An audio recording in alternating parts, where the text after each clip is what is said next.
ఏంటండి ఇది? మీరు నా కాళ్ళు పట్టుకోవడం ఏంటండి? తప్పేముంది విశాలాక్షి? ఎప్పుడూ భార్యన భర్త కాళ్ళు పట్టేది. కాస్త నన్ను సేవ చేసుకునివ్వు. అయ్యయ్యో, వద్దండి. ఎవరైనా చూస్తే. చూడని విసు, ఆనాడు పార్జాతహరణంలో శ్రీకృష్ణుడే భార్య సత్యభామ కాళ్ళు పట్టుకున్నాడు. నేనెంత విసు. అయినా ఈ పాదాలే కదా నాతో 7 అడుగులు వేసి నన్ను ఇంటివాణ్ణి చేశాయి. ఈ పాదాలే ఇల్లంతా నడుస్తూ మన ఫ్యామిలీని నిలబెట్టాయి.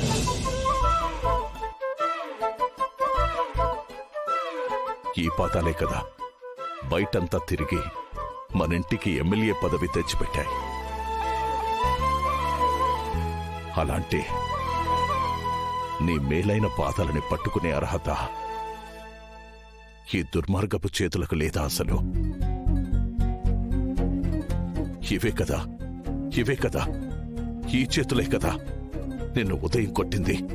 ఈ చేతులే కదా నిన్ను కొట్టింది. ఈ చేతులే కదా. మీరు నన్ను అర్థం చేసుకున్నారు. నాకదే 10,000. లేదు, నువ్వు నన్ను క్షమించేదాకా నన్ను నేను శిక్షించుకుంటూనే ఉంటాను. అయ్యయ్యో, ఆగండి. ఏమండి, నేను మిమ్మల్ని ఎప్పుడో క్షమించేశాను. నిజమండి, మీ మీద నాకెప్పుడూ కోపం లేదు, రాదు కూడా. నిజంగా నువ్వు నన్ను క్షమించేస్తే నా కోసం నువ్వు ఒక పని చేయాలి విశాల. ఏంటండి అది? చెప్పండి. మీ మాట నేనెప్పుడైనా కాదన్నానా? మీరు ఆర్డర్ వేయండి చాలు.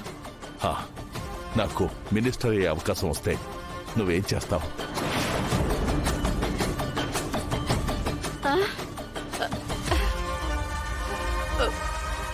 మీరు మినిస్టర్ అవుతానంటే నాకంతకంటే ఏం కావాలండి? అవసరమైతే నేను నా ఎమ్మెల్యే పదవికి రాజీనామా కూడా చేస్తాను. నువ్వు రాజీనామా చేయనక్కర్లేదు విశాల. జస్ట్ పార్టీ మారితే చాలు.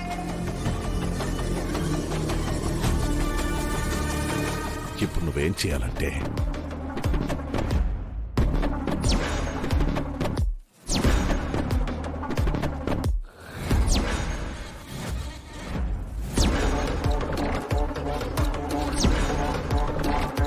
విన్నావుగా.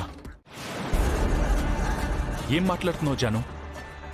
నాకు యాక్సిడెంట్ చేసింది జై అని తెలిసి కూడా పనిష్మెంట్ ఇవ్వాలి కానీ తీసుకొచ్చి నన్ను బాగు చేయించడం ఏంటి? ఇదే అతనికి పెద్ద పనిష్మెంట్ విశ్వ. ప్రేమ పేరుతో నా వాళ్ళకి కీడు చేయడం మాత్రమే తెలిసిన మనిషికి ఒకరిని బాగు చేయడం అంటే అంత ఈజీ కాదు. ఆయన ఎందుకు తీసుకొచ్చానంటే తను ఒక్క ఛాన్స్ ఇవ్వు నేను మారతాను అని అమ్మ నాన్నల్ని కూడా కన్విన్స్ చేసేశాడు.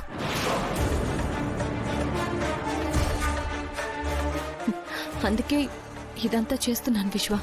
కానీ అతని వల్ల నేను బాగుపడ్డమో జరగదు, అతను మారటం అనేది అస్సలు జరగచ్చాను. చూద్దాం విశ్వ.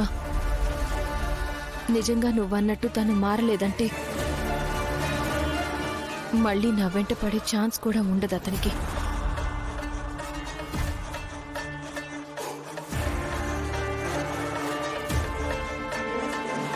ఆ రకంగా చూస్తే ఇలా తీసుకొచ్చి మంచి పని చేశావు. నువ్వు అలా చూస్తూ ఉండు, నన్ను బాగు చేయలేక వదిలేసి పారిపోతాడు. నీకు అతని పీడ విరగడవుతుంది.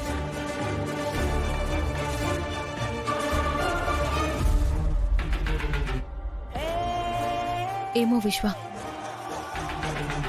టైం గడిస్తే గానీ ఏమీ చెప్పలేము. మనుషుల్లో మార్పు అనేది ఎప్పటికైనా రావచ్చు కదా.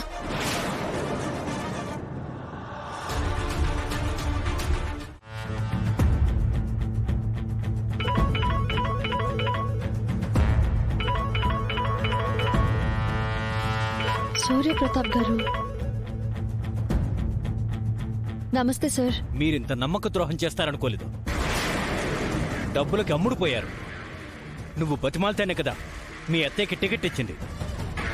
ఆ మాత్రం విశ్వాసం లేకపోతే ఎలా? సార్ ఇప్పుడు ఏమైంది సార్? మీరే సీఎం అవబోతున్నారు కదా. మీ అత్తయ్య వేరే వాళ్ళకి మద్దతు ఇస్తుంటే నేను సీఎం ఎలా అవుతానమ్మా? మా అత్తయ్య అవతలి పార్టీకి మద్దతు ఇవ్వడం ఏంటి సార్? కావాలంటే టీవీలో వస్తుంది, ఒకసారి చూడండి.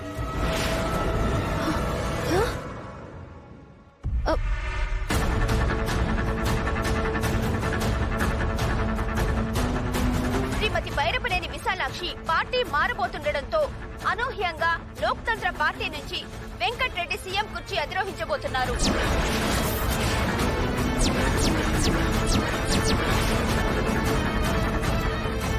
సార్ సార్ నన్ను క్షమించండి సార్. నాకు ఈ విషయం ఇప్పటి వరకు తెలీదు. మా అత్తయ్య గారితో నేను మాట్లాడతాను సార్. ఇంకెప్పుడమ్మా నువ్వు మాట్లాడేది? అవతల గవర్నర్ గారు 2 పార్టీల వాళ్ళని పిలిచారు. ఇవాళ మీటింగ్లో ఎవరు సీఎం అనేది డిసైడ్ అయిపోతుంది. మీ అత్తయ్య పొరపాటున వెంకట్రెడ్డికి మద్దతిస్తే అతనే సీఎం అవుతాడు. ఇంకెప్పుడు నువ్వు మాట్లాడతావు? అయ్యో సార్, నేను ఇప్పుడే బయలుదేరుతున్నాను సార్. మీరు నా మీద పెట్టుకున్న నమ్మకాన్ని నేను ఎట్టి పరిస్థితుల్లో వమ్ము కానివ్వను. నన్ను నమ్మండి సార్, ప్లీజ్ సార్. మాటలు కాదమ్మా, చేసి చూపించు, అప్పుడు నమ్ముతాను. అలాగే సార్, అలాగే. Thank you sir.